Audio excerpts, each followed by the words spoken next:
Hi everyone, I'm Kevin Nelson. We're at another Catholic destination. We are in Ireland, in County Donegal, and we're at Lough Derg, also known as Station Island. St. Patrick's Purgatory is a great place of pilgrimage. In fact, it's one of the oldest centers of Christian pilgrimage in Western Europe, dating back all the way to the 6th century. People come here from all over the world to go on pilgrimage. It's quite an amazing place to be, and quite a place of reconciliation, of spiritualness as well. We're going to take you around the island here. We're going to visit the Basilica and visit some of the stations that the pilgrims go on. So please join us as we take you through St. Patrick's Purgatory, Lough Derg, here on Catholic Destinations.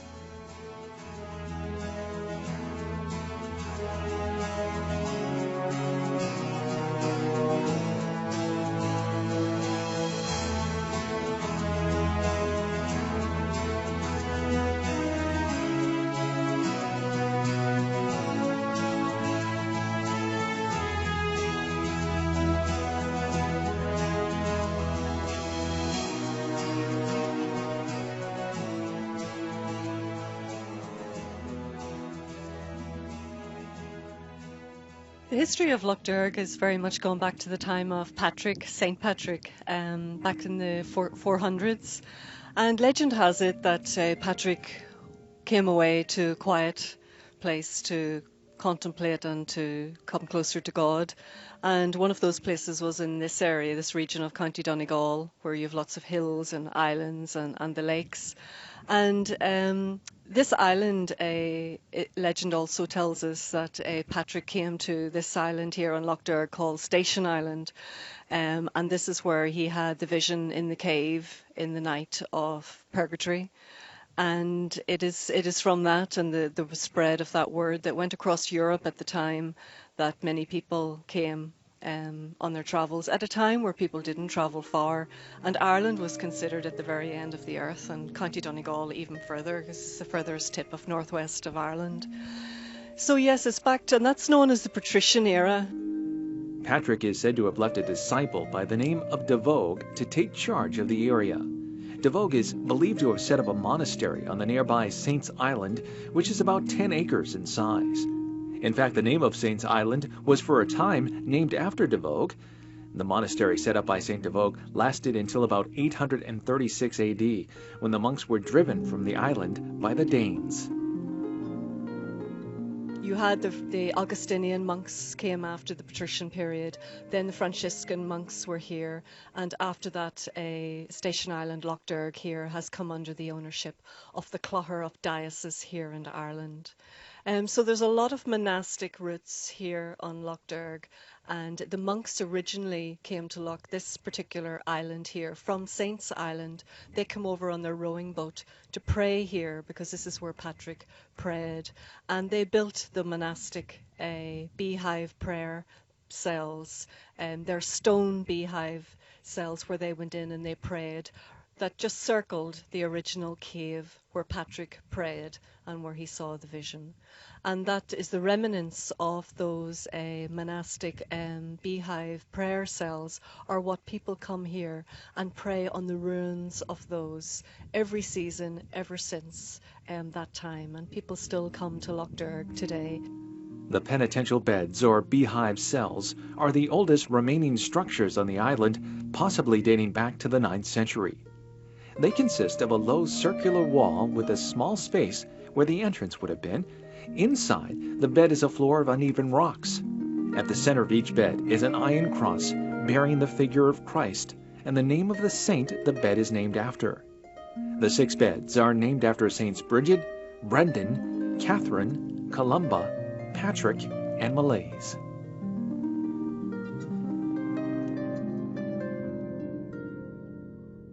Lough Derg is Ireland's national pilgrimage site. Records of pilgrimages taking place at the island go all the way back to the 12th century. The pilgrimage has taken on many forms over the hundreds of years of its existence, but many of the practices used in today's pilgrimage were also used hundreds of years ago. Well, the pilgrimage, originally people would have fasted for a lot longer period and would have come to the island to have prayed for a lot longer period than they would now today. So over the last couple of decades, the pilgrimage is now a 3-day fasting and prayer pilgrimage. And you come on your first day, you're fasting for a period of 72 hours. So you fast from midnight before you arrive on the island. So you arrive on the island, most people tend to arrive around about midday. So they make their travel and then they arrive here and then they come onto the island and they go through their program of prayer. Many, many years ago, people wouldn't have traveled by car. They would have walked. In Ireland, people would have walked barefooted whenever they didn't, have shoes and socks. So that's how far back we were going.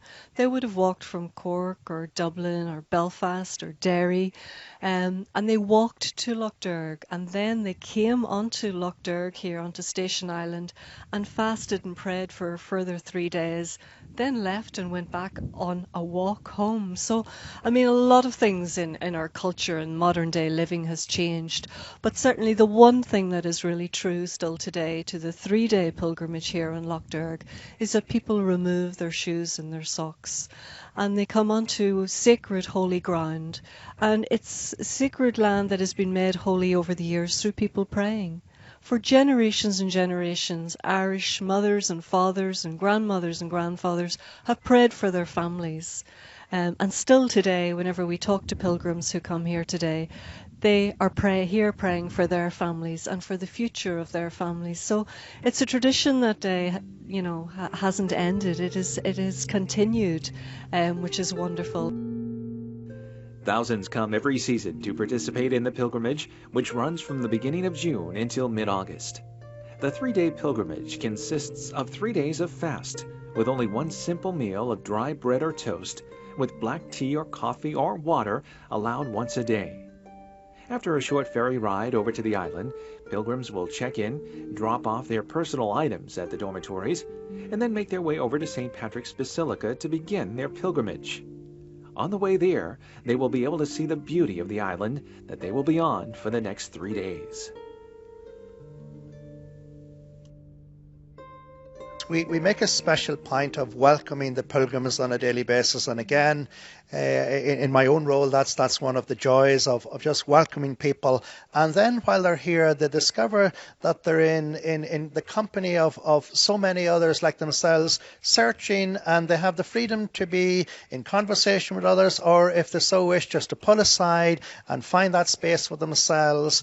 And the beauty of the island, and you have captured it on camera today, and you will be able to let your viewers see it. It's very unique, and even the landscape round about us, the mountains and the lake and everything is just so picturesque, and especially on a summer's day and nice weather, it's absolutely beautiful.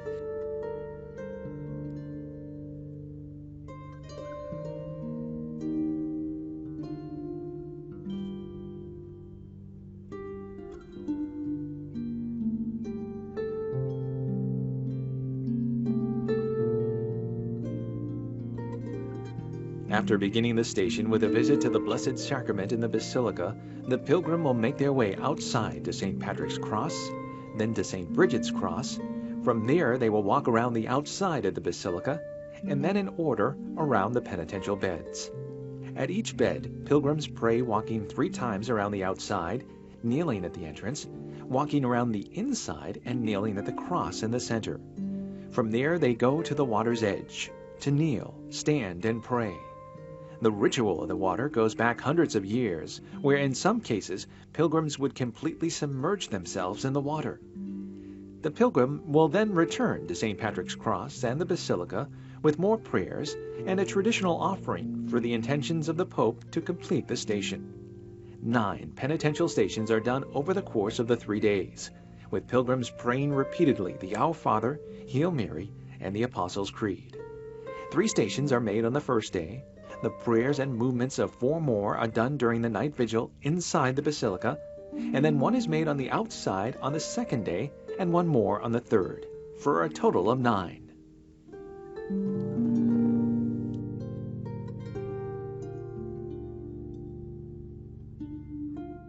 Pilgrims celebrate Eucharist and night prayer together in the Basilica on each of the 2 evenings of the 3-day pilgrimage. A 24-hour vigil from sleep is observed from 10 p.m. on the first evening. The vigil begins with a reflection on the pilgrimage itself and then goes into a time of preparation for the sacrament of penance, which takes place on the second morning of the pilgrimage. The following morning, at about 8:30, 9 o'clock, we celebrate reconciliation, the sacrament of reconciliation. And for me personally, that's in many ways the highlight of the 3-day pilgrimage. People have been up all night and you'd expect them to be physically exhausted, as indeed they are, but they are emotionally and spiritually very awake and very open, and wonderful things happen there as people find themselves being reconciled with God, reconciled with the community of the church, reconciled with indeed some things within themselves. So it's incredibly rich. If you ask me, the highlight of the pilgrimage season for me this year, it has been celebrating with pilgrims the reconciliation in the morning. After the sacrament of reconciliation in the morning, the pilgrims renew their baptismal vows. In the afternoon, the Way of the Cross is said, and then in the evening, another celebration of the Eucharist is held, and then the pilgrims are able to finally get some sleep on that second night.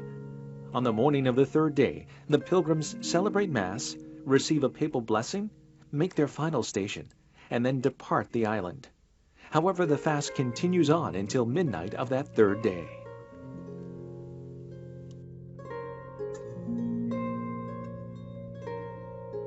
We're inside St. Patrick's Basilica here on the island. It's made to give the pilgrim a cave-like atmosphere. It's very simplistic. This is where the pilgrims will come to spend their night of prayer.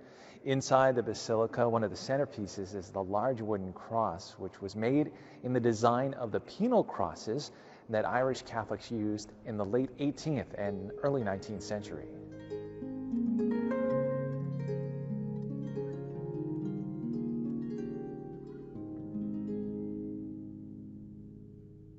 The 16-foot-high penal cross was carved by Imogen Stewart, a German-born artist who came to live in Ireland in 1951. Pilgrims would carry a tiny cross in their hands when coming to the island. One such cross was found in the hand of one of the victims of the only serious boating accident recorded in the history of the pilgrimage. It happened in 1795. A boat carrying about 93 people began taking on water. Panic ensued, and the boat capsized, killing all but 3 of those on board. At the base of the cross is a depiction of a rooster or cock over a pot. According to folklore, it represents the resurrection.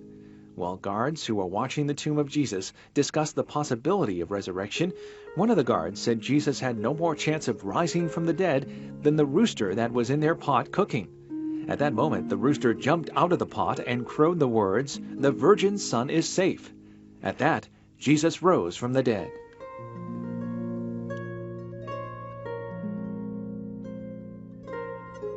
The first church of the modern era built on the island was St. Mary of the Angels. It was built in 1763 under the direction of Franciscan friar Father Anthony O'Doherty, commemorating the church in St. Francis's hometown of Assisi.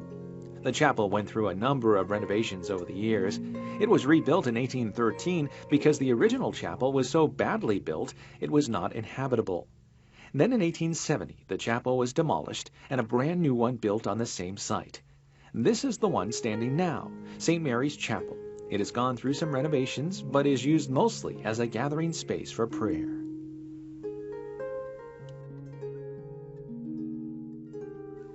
In 1780, the Franciscans left the care of the island to the Diocese of Clogher, and Father Patrick Murphy became the first diocesan prior. At this time, the caves on the island were replaced by a church dedicated to St. Patrick, and at the time known as the Prison Chapel because of its use during the vigil, when pilgrims were actually locked into the chapel for the duration of the night. Because this chapel only held 300 people, a larger church was needed. The new building was designed by William Scott in 1919, but because of delays, construction did not begin until 1925. During that time period, Scott had died, so the supervision of the building was guided by another architect named T.J. Cullen. Because of the lack of space to build on the island, a good portion of the church rests on 123 pillars of reinforced concrete embedded on the lake floor. Work was completed in 1929, and the church was consecrated in 1931, and in the same year was named a basilica by Pope Pius XI.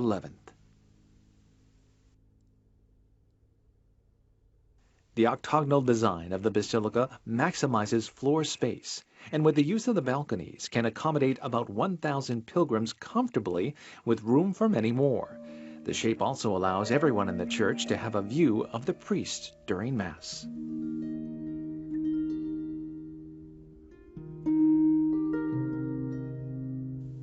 Although it is a plain and unadorned interior, the basilica holds some significant features and pieces, including the beautiful stained glass windows. The windows are done by Harry Clark, a well-known Irish artist. The images in the window are of the apostles along with St. Paul and Mary. They each hold an oval plaque, which represents a particular station of the cross. The ovals were made with more delicate colors so that they stand out in relief, allowing the viewer to focus more on the stations of the cross rather than the larger figure in the window.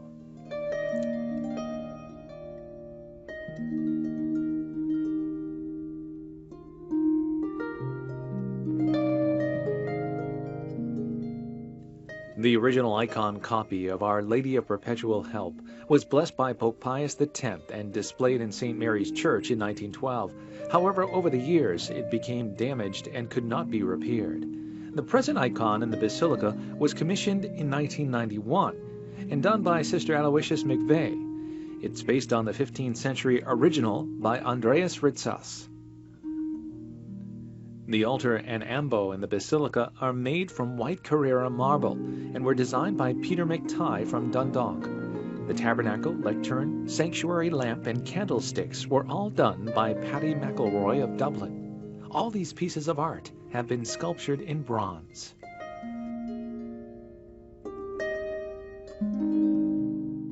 The tabernacle is sculptured in the shape of an old Irish reliquary and sits on a granite pillar. Two sides of the tabernacle show a number of people doing ordinary things, such as cooking, playing soccer, picking flowers, and praying. The panels on the tabernacle door show Christ meeting the disciples on the way to Emmaus, the Last Supper, and the Sermon on the Mount.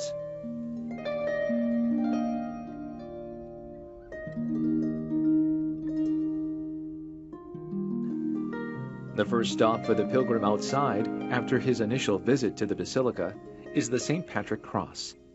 Here the pilgrim will kneel and begin his or her prayers.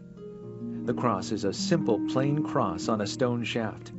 The shaft dates back to the Middle Ages and is a relic of the monastic settlement on the lake. After praying at the cross, the pilgrim traditionally kisses it and moves on to St. Bridget's Cross. St. Bridget's Cross is a simple carved cross set in a large stone on the side of the basilica. The exact date of the cross's origin is unknown, but it's believed to be from the medieval period. Much like the other old stone memorials inlaid to the wall of the basilica, the cross had previously been set into the wall of the old St. Patrick's Church. The pilgrim kneels before the cross to say the designated prayers and then performs one of the more striking Loch Derg rituals. Standing with their back to the cross, the pilgrim stretches out their arms in the sign of the cross and says 3 times, "I renounce the world, the flesh, and the devil." The ritual reminds the pilgrim of the Christian baptismal promises. It also recalls the ancient ascetic practice of standing facing the east, sometimes for hours, as Christ on the cross. From St. Bridget Cross, the pilgrim will then start his journey around the basilica 4 times, reciting the prescribed prayers. Having finished that, the pilgrim moves on to the penitential beds for the prayers and the movements around the old cells, walking barefoot along a rocky terrain.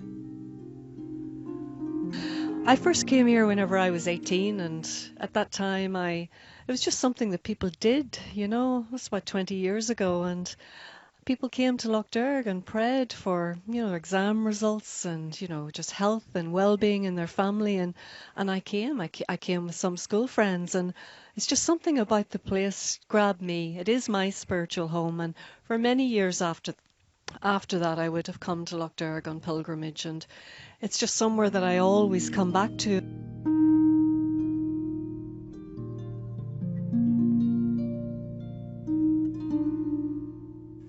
Throughout the pilgrims' time on the island, they will hear the sound of a bell calling them to prayer.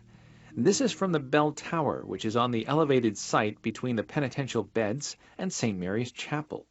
It is said to mark the site of the cave where the earliest pilgrims to Lough Derg would have undertaken their vigil.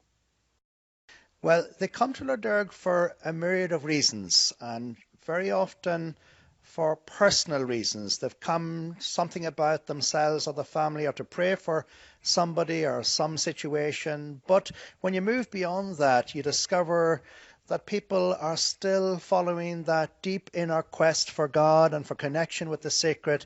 And you've been here for a short while today, and you can see, while we have sunshine today, it's a very special place, very peaceful. There's a tranquility about it, and this place has been made holy over the centuries by the prayers of the pilgrims. And people who come here, even people who don't profess to share any particular faith or religious belief, sense that there's something very sacred here.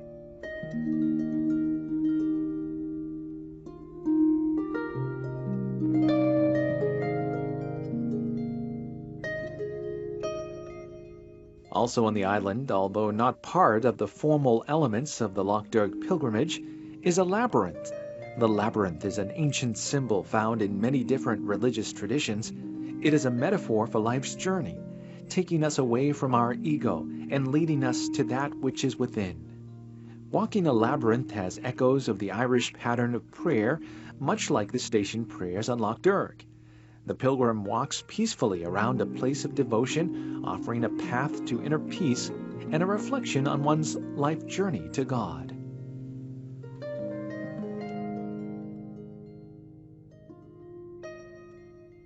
At the conclusion of the pilgrimage, as the boat pulls away from the Lough Derg dock, the pilgrims sing the hymn to St. Patrick, Hail, Glorious St. Patrick.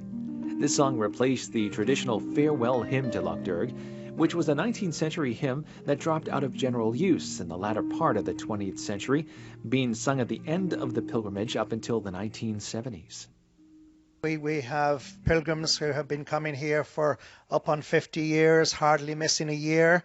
We recently, and I was at his funeral there recently over in County Cavan, an elderly gentleman who made the pilgrimage 3 times this summer and had been doing so for many a year. And he was just a lovely man to meet. And I was at his funeral, as I say, and they talked about him as a living saint. People will come on pilgrimage here over 40 years, every year for like 40, 50 years. And then we welcome people that have just been here once or never before. And the wonderful thing about it, whenever people leave, is that they are smitten, is probably to use that word. They really are about the place. That is just somewhere that's very special. And it is very hard to explain that you would go through staying awake, praying all night, walking in your bare feet, that you would actually leave the island with such an uplifting experience. But that's because there's something happens within, something much deeper than any of us can explain. And it's that emptying yourself of the world, really, and coming closer to your God and meeting yourself as well.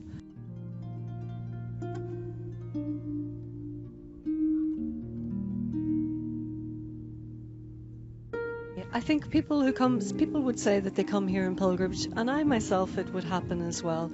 You come here maybe seeking something, maybe wanting some answers, and you can be surprised by what our Lord says to you and what you go away with. And that is one of the mysteries and the real spirit of Lough Derg.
we hope you enjoyed our visit here to Loch Derg, and we hope you felt the spiritualness of this place through the pictures that we presented to you. We want to thank everybody here for helping us put this together. Father Owen, Sharon, and the entire staff were wonderful.